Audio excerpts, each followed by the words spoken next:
حي على الفلاح،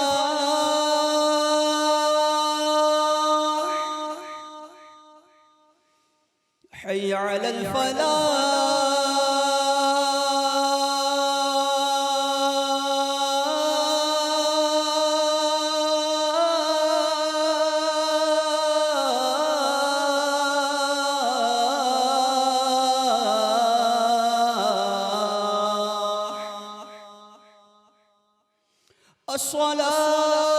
الصلاة خير من النوم،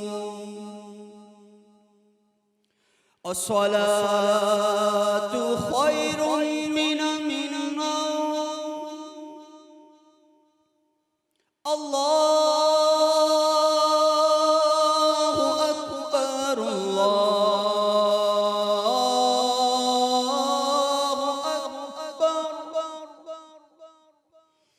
لا إله إلا الله.